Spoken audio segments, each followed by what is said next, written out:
देवियों और सज्जनों नमस्कार। हाँ, कल हम लोग चर्चा कर रहे थे बाबू श्याम सुंदर दास द्वारा उद्धृत उस दोहे की, बूढ़ा वंश कबीर का उपजे पूत कमाल। वैसे उन्होंने उपजा पूत कमाल लिखा है।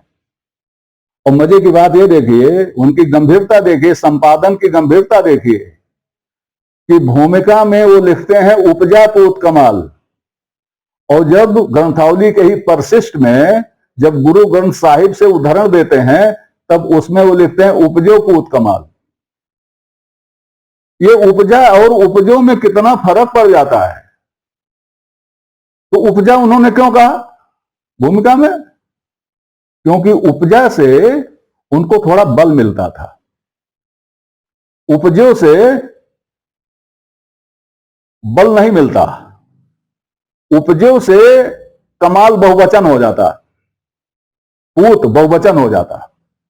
उपजो पूत कमाल का मतलब कई पूत हुए, और फिर कमाल नाम पर डायरेक्ट आक्षेप हो जाता। उपजा सूट करता है, उपजा मतलब एक में छुट्टी पा गए, सूट कर रहा है, तो उन्होंने उपजा लिखा। जबकि परिशिष्ट में उन्होंने उपजो लिखा। चाहे उपजा हो, चाहे उपजे हो, चाहे उपजे हो, इससे कोई फर्क नहीं पड़ता। फर्क जिन चीजों से पड़ता है वो मैं आपको बता रहा हूं। दोहा जो लोक में है वो है, हरि के सुमिरन को कहा ले आया घर माल, बूढ़ा वंश कबीर का उपजे पूत कमाल। पलट गया। पहली लाइन जो इन्होंने लिखा है वो पहली लाइन दूसरी हो गई और दूसरी लाइन पहली हो गई। ये लोक में व्याप्त है। तो अब ये कैसा है कैसा नहीं है ये मैं नहीं जानता।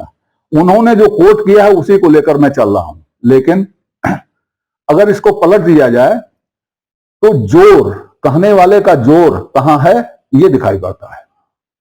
जिस तरह से उन्होंने कोट किया है उसको लिया जाए तो कहने वाले का जोर दिखाई पड़ता है, हरि का सुमिरन छोड़कर ले आया घर माल पर।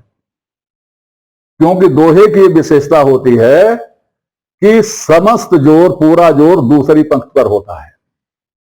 कभी जो कहना चाहता है वह उसका सार निचोड़ दूसरी पंक्ति में होता है, पहली पंक्ति में उसका कारण होता है।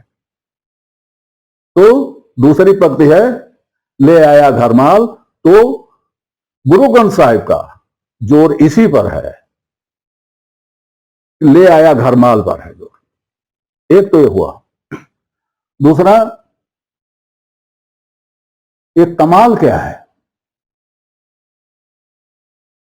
कमाल क्या है? कमाल क्या किसी का नाम है? कमाल क्या किसी का नाम हो सकता है? अब मैं दिखाता हूं कि कमाल शब्द का अर्थ क्या होता है। कमाल शब्द है अरबी का, लेकिन वो हिंदी में भी धड़ल्ले से प्रयोग होता है। हिंदी में कुछ अलग अर्थ में प्रयोग होता है और अरबी में कुछ अलग अर्थ में प्रयोग होता है। लेकिन ध्यान रखना होगा कि कबीर जो है जन सामान्य के समक्ष बात करते थे, और गुरु ग्रंथ साहिब की वाणी भी जन सामान्य के लिए ही है, अरब वालों के लिए नहीं है, हिंदुस्तान वालों के लिए है। प्रभावित हो सकती है, और यह हो सकता है कि यह कमाल शब्द वहां भी व्याप्त रहा हो। दोनों दृष्टियों से देख लीजिए। तो एक कमाल का अर्थ हिंदी शब्दकोश में मिलेगा आपको परिपूर्णता। परिपूर्ण नहीं, परिपूर्णता, पूरापन, कुशलता, अद्भुत, इस तरह का अर्थ हिंदी में है। अरबी में इसका अर्थ है तमाम। अरबी में अर्थ है तमाम। तमाम माने क्या होता है? एक तो बहुत होता है और एक खत्म होना भी होता है। दोनों अर्थ होता है। अरबी भाषा के कुछ शब्द हमने देखे हैं जिनके एक ही शब्द के विपरीत अर्थ होते हैं, दो अर्थ होते हैं। तो तमाम, तमाम होना, पूरा होना, अंजाम, इंतहा,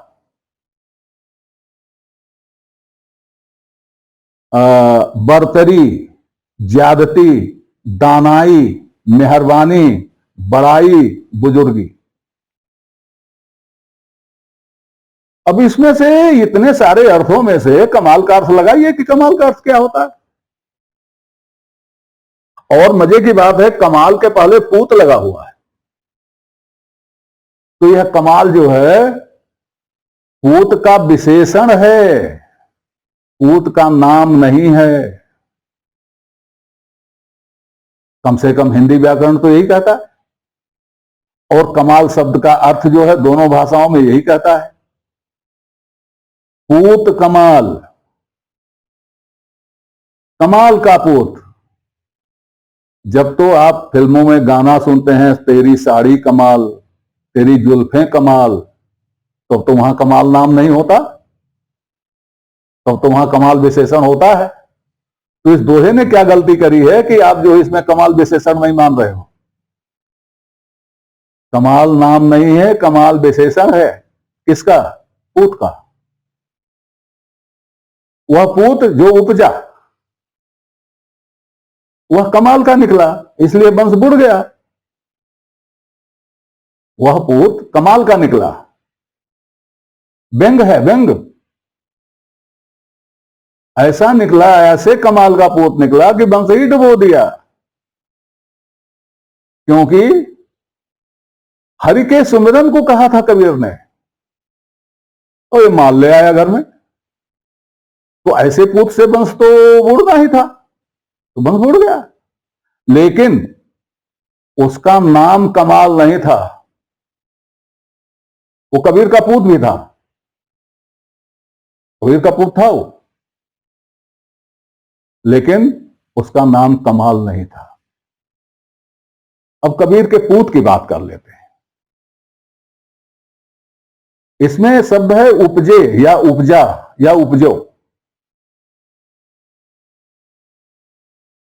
क्या पुत्र खेती से उपजता है? क्या पुत्र गेहूं चना दाल है, साग भाजी है जो उपजाई जाए, पेड़ पौधा है जो उपजाया जाए?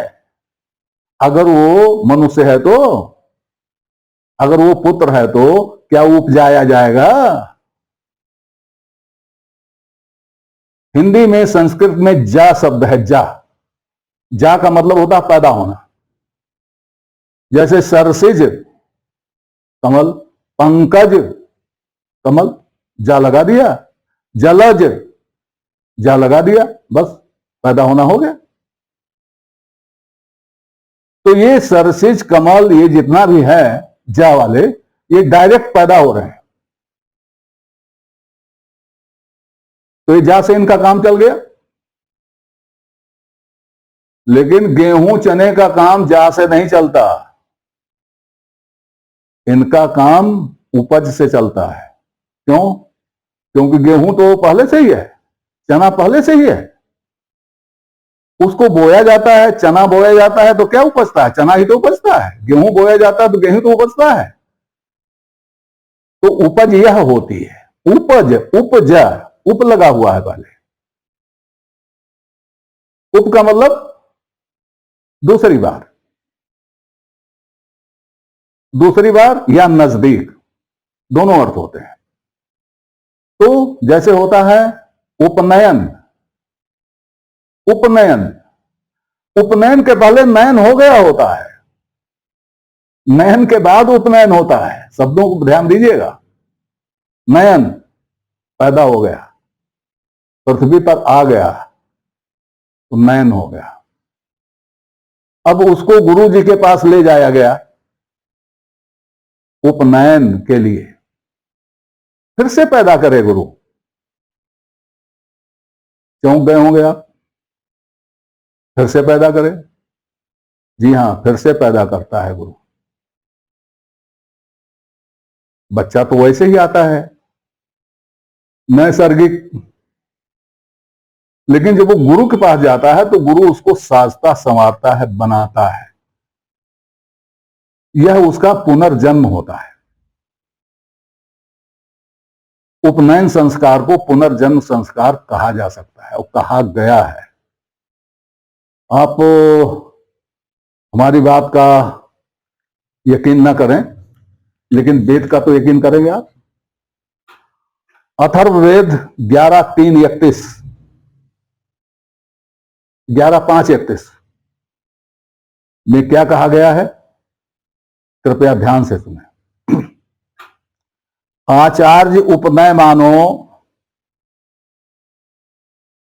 ब्रह्मचारिणम कुर्णते गर्भवन्तः तम रात्रिस्तिस उदर बिभर्ति तम जातम द्रष्टुम अभिसायन्ति देवा।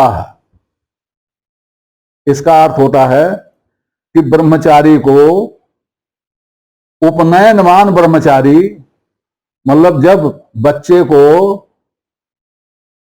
आचार्य के पास ले जाया जाता है, गुरु के पास, अध्यापक के पास, जो भी समझ लो, ले जाया जाता है, तब वह गुरु उस बच्चे को, उस ब्रह्मचारी को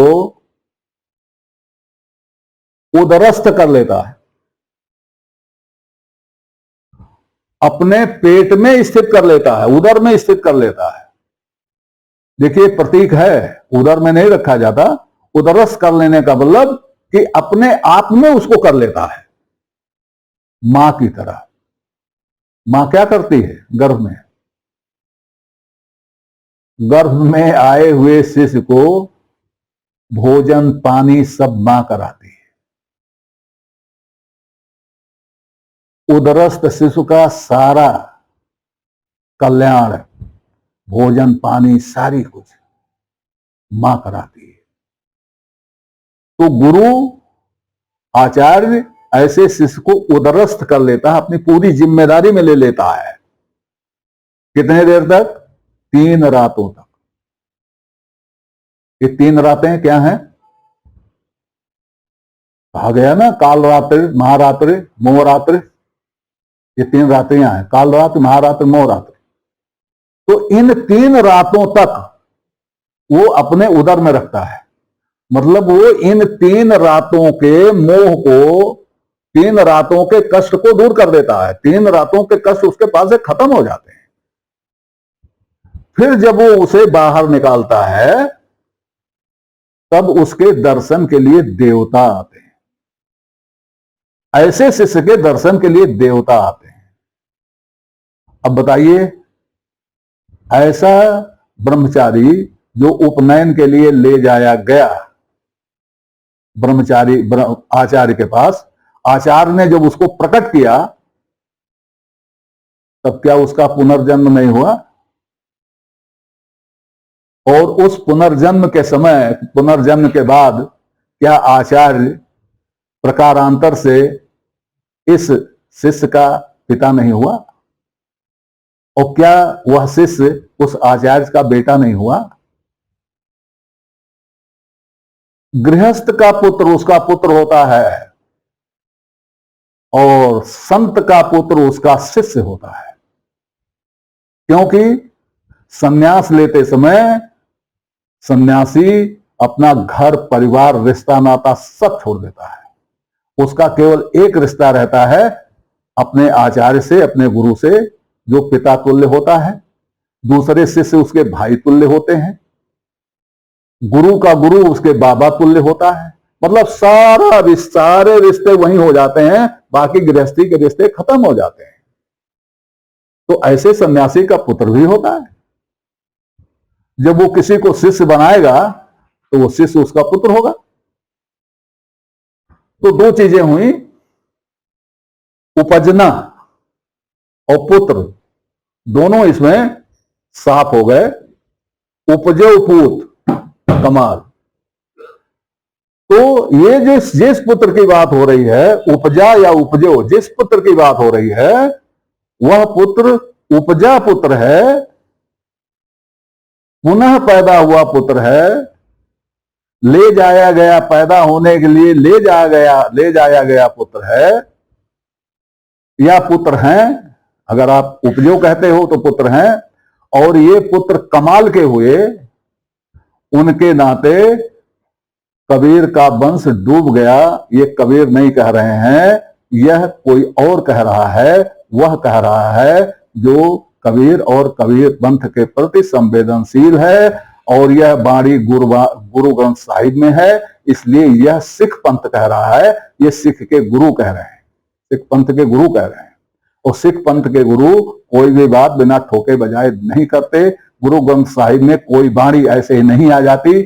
जो वाणी गुरुओं को ठीक लगती है, वही वाणी गुरु ग्रंथ साहिब में लाया गया है। हर वाणी गुरुवाणी है।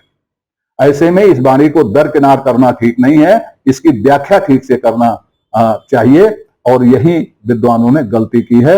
आज इतना ही, शेष अगले अंक में। तब तक के लिए नमस्कार। आपसे निवेदन है कि श्रृंखला को अपनी लाइक दें, इसको सब्सक्राइब करें, और कमेंट बॉक्स में जाकर अपनी टिप्पणी प्रस्तुत करें, अपनी जिज्ञासा व्यक्त करें, अपने प्रश्न पूछें। यथा समय आपकी जिज्ञासाओं और प्रश्नों का समाधान करने का प्रयास किया जाएगा। धन्यवाद।